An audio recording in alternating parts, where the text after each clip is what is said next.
I've been getting a lot of questions lately during my live streams, which, by the way, you should totally drop by sometime. I stream every Tuesday, Thursday, and some other random day, about when I'm going to review the Reckoning weapon set, and that's what we're going to do today. These weapons came out way back during a time that we call Season of the Drifter, and here in Season of the Deep, they've been brought back with new perks. So today, we're going to take a look at the quote-unquote new Reckoning weapons, discuss how to get them, what their best perks are, and if they're even worth your time. With that said, hit the subscribe button if you'd like to see more Destiny 2 PvE content, and let's jump into this. Firstly, let's talk about how to actually get your hands on these weapons. Funnily enough, not one weapon in this set is available to be crafted, and I'm not sure why Bungie made this decision, but that's going to make getting the role that you want even harder. When it comes to getting the Reckoning weapons, you're most likely going to obtain them passively through just playing the game and focusing them back at the helm. Although what I will say is that if you do any amount of fishing this season and decide to bank legendary fish, you are going to get a metric shit ton of these Reckoning weapons in return. I did a stream yesterday where I caught 500 total fish, and by the end of said stream where I banked them all, I was absolutely showered in loot. But yeah, if you're not fishing, you'll mainly get these passively via the deep engrams that you earn throughout the season, allowing you to focus and get any of the weapons that you want. Now, let's go ahead and check them out one by one and see if they're even worth your time. The first weapon I want to talk about is the Bug Out Bag. This is a 900 RPM solar SMG, and I think this weapon is very important for many of the new players out there. If you're someone that missed being able to get the CALUS mini tool from Season of the Haunted, or if you're spending your deep sight harmonizers from the season pass on something else, but you still want to get that CALUS mini tool feel, then this is the weapon for you. Just like the mini tool, Bug Out Bag is a 900 RPM solar element and can even get the exact same roll of threat detector plus incandescent. It also rolls subsistence and perpetual motion in that first column, giving you some extra great options. And if you're not that big on incandescent, you even have swash or multi-kill clip, which will absolutely put in work on an SMG. When comparing the stats between the two, Bug Out has the better range, recoil direction, and reload speed, which are all fairly nice to have, so you shouldn't need to worry about getting very specific barrels, masterworks, or mags when it comes to making the gun feel great to use. Of course, the main downside here is the lack of being able to enhance the incandescent perk, as incandescent is one of the few enhanced perks that feels like it truly makes a difference, and that's definitely where the SMG is going to fall off. If you're a player that doesn't have the mini tool though, this SMG will put in work and is a must-have for you. Spare Rations. For me, this has always been one of the coolest looking and best feeling hand cannons in the game. With it being brought back, Bungie had the opportunity to spruce it up a bit and make it shine in PvE, so let's see if they actually did that. This is a kinetic 140 hand cannon, which is a good start since it's the best archetype for hand cannons, and taking a look at the perks here, we don't have anything necessarily too shabby. In the first column we have subsistence and rapid hit, with the second column featuring kill clip and kinetic trimmers. Now to my knowledge, this is the first hand cannon that we've gotten with kinetic trimmers, and I believe it takes around 5 shots to activate the perk, but if I'm allowed to give a potential hot take here, I don't really get the hype of this perk all that much. Yeah, it can be nice to use against champions, but what isn't nowadays? 90% of the time, I let the build that I'm using deal with champs inside GM content anyways, and I rarely see myself ever using a weapon with kinetic trimmers on it.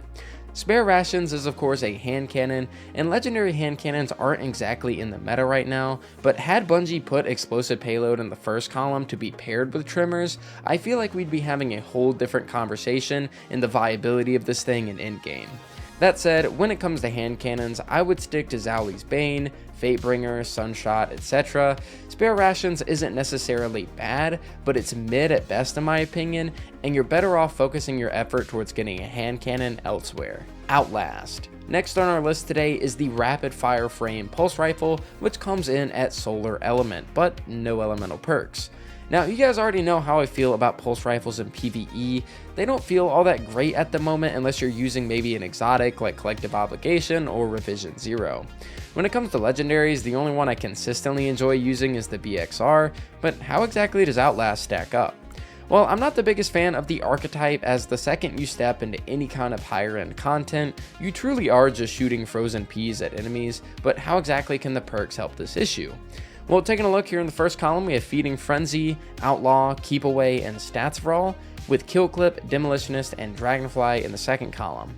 And as you can see, there isn't really anything that's going to wow you here. Stats for All and Dragonfly will have some nice synergy, Outlaw and Kill Clip isn't bad either, and Demo is nice for grenade builds, but what's to stop you from just using another primary that's going to do everything better? This weapon is in a similar boat with spare rations in the sense that there are plenty of better options out there, and this weapon isn't craftable, so you might as well just put your effort elsewhere. Last Man Standing. Next up for the video, we have an aggressive frame solar shotgun called the Last Man Standing, and if you're a fan of 1-2 punch builds, this is yet another shotgun that you can use for that. When it comes to the supporting perks, it rolls with Threat Detector and Compulsive Reloader, which are both very solid options to help get reloads in after a shot when need be. And of course, you can pair this with 1-2 punch for the big damage. I really don't see this shotgun being too big of a deal unless you're someone that's in the market for a 1-2 punch shotgun and somehow don't already have one. If you don't have one though, you're in luck because you can just dump your deep engrams into getting one of these bad boys, and it'll treat you well if you ever get it. I had fun using it with my Arc Hunter build, and because it's energy, I'm able to equip a Riptide for champions, or the new Dungeon Wave Frame in my kinetic slot for ad clear, which is super nice. Soul Survivor.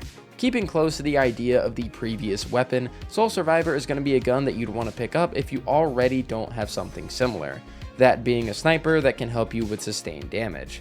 This ARC adaptive frame sniper doesn't exactly bring anything special to the table other than looking absolutely phenomenal, as when it comes to perks, we get fairly tame options here. I'd mainly recommend Field Prep for the extra reserves and reload speed, paired with either Focus Fury or Firing Line to boost up those damage numbers. This sniper does get Volt Shot, but Volt Shot had its damage nerfed recently, and I'm fairly certain that the Neo Moon Fusion Rifle is still king when it comes to applying Volt Shot damage mid-DPS phase.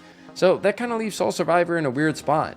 If you're somehow looking for a decent sustained damage sniper in the energy slot, then pick this up, otherwise I would just ignore it. Just in case. Lastly for the video, of course, we have the Solar Adaptive Frame Sword, and just to keep things short and sweet, this is a weapon that you'll use simply for fun and nothing else. It's not great for boss damage, it's got no utility like Eager swords do, and it really can only provide ad clear and survivability via a role like Unrelenting and Incandescent, which, spoiler alert, wave frame GLs can already do better, and they don't cost heavy ammo.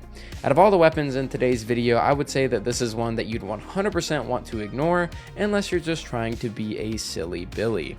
And with that all said, ladies and gentlemen, that is going to do it for me today. Yet again, a very underwhelming weapon set that released this season.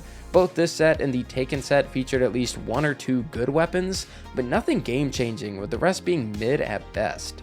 Makes me really sad that the best weapons this season come from a 5-year-old raid and from a new dungeon, which is an entirely separate purchase. But let me know what you guys thought of today's weapon reviews in the comments down below. This video will conclude my weapon set reviews for the season, so expect more varied content coming your way in the near future. Anyways, before ending things off, I'd like to give a shout out to my Patreon and YouTube supporters for helping keep the channel up and running. In Tier 2 and up for Patreon, we have Admis, Serenity, Austin, Cinco, and Galumia. And for my Tier 2 YouTube members, we have BWC, Alex Miser, Hank the Tank, Bluesman, Aldo Martin, Kira Gira, Imposter, Repulsive Potato, Brandon Fisher, Ram, Irvin Hornby, Mad Ghost, Salty, Nimble Fox Bamimi, Clear Angel, Ben McClellan, Mayhem Gaming, and Serenity once more. Thank you all so much for watching, and I'll see you all next time.